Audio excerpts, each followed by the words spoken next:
নবীদের বংশধর সম্পর্কে জানবো। আমরা জানি আমাদের আদি পিতাকে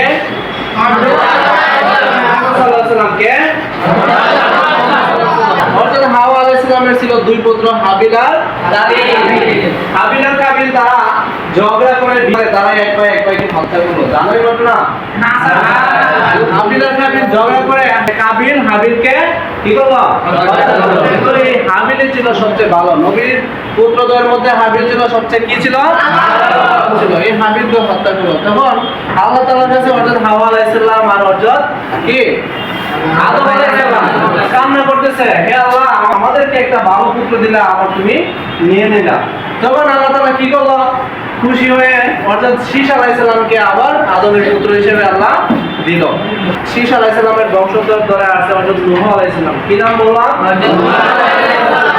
অর্থাৎ নূহ আলাইহিস সালাম হলো আল্লাহর নবী এবং রাসূল। উনি নবী প্লাস রাসূল।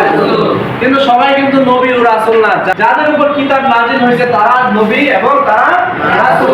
যাদের উপর কোনো কিতাব নাজিল হয় নাই তারা শুধু নবী। মনে রাখবে? তাহলে এই নূহ আলাইহিস সালামের সূত্র ধরে পরবর্তীতে অর্থাৎ ইব্রাহিম আলাইহিস সালাম আসলো পৃথিবীতে। কে আসলো? ইব্রাহিম আলাইহিস সালাম আসলো। ইব্রাহিম আলাইহিস সালাম থেকে যে আমরা পাই দুইটা শাখা তৈরি হয়েছে। একটা হলো অর্থাৎ সারা আলাইহিস সালাম, ইব্রাহিম আলাইহিস সালামের প্রথম স্ত্রী।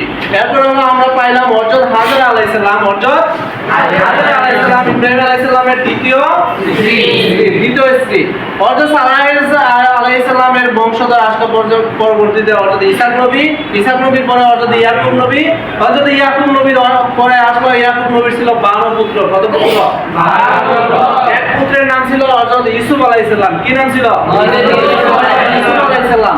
আবার এই দিক দিয়ে আমরা দেখলাম হযরত হাজরা আলাইহিস সালাম হলো নবীর দ্বিতীয় স্ত্রী। কার স্ত্রী? অর্থাৎ ইব্রাহিম আলাইহিস সালাম দ্বিতীয় স্ত্রীর নাম কি? হাজরা আলাইহিস সালাম। অর্থাৎ হাজরা আলাইহিস সালামের এই পুত্রের নাম হলো অর্থাৎ ইসমাঈল আলাইহিস সালাম। ইসমাঈল আলাইহিস সালাম সম্পর্কে জানো কুরবানির ঘটনা অনেক বড় করে বলেন সুন্দর করে। অর্থাৎ হাজরা আলাইহিস সালাম অর্থাৎ হাজরার পুত্র ইসমাঈল।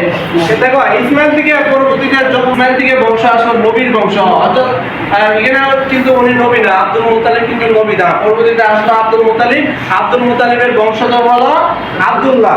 এই আব্দুল্লাহর পুত্র হলো অর্থাৎ মুহাম্মদ সাল্লাল্লাহু আলাইহি সাল্লাম। আর কে বললাম? অর্থাৎ মুহাম্মদ সাল্লাল্লাহু আলাইহি সাল্লাম হলো আল্লাহর প্রেরিত লাস্ট মেসেঞ্জার, মানে সর্বশেষ নবী। মুহাম্মদ সাল্লাল্লাহু আলাইহি সাল্লামের পরে আর কোনো নবী আসছে পৃথিবীতে? না। মুহাম্মদ সাল্লাল্লাহু আলাইহি সাল্লামের পরে আর কোনো নবী আসে নাই। অর্থাৎ ঈসা আলাইহিস সালামের পরে পৃথিবীতে একটা কি অন্ধকার যুগ চলে আসছিল, মানে বিশাল একটা গ্যাপ তৈরি হয়েছিল। এর মধ্যে আর কোনো নবী নাই। জাহিলি যুগের মধ্যে আল্লাহ অর্থাৎ মুহাম্মদ সাল্লাল্লাহু আলাইহি সাল্লামকে প্রেরণ করলেন এবং আমাদেরকে উনি কি করলেন? এই যে বার্তা দিতে লাগলেন, ইসলামের দাওয়াত দিতে লাগলেন। উনি নবুয়ত লাভ করেছিলেন 40 বছর পরে। কত বছর পরে? 40 বছর পরে অর্থাৎ মুহাম্মদ সাল্লাল্লাহু আলাইহি সাল্লাম নবুয়ত লাভ করেছিল।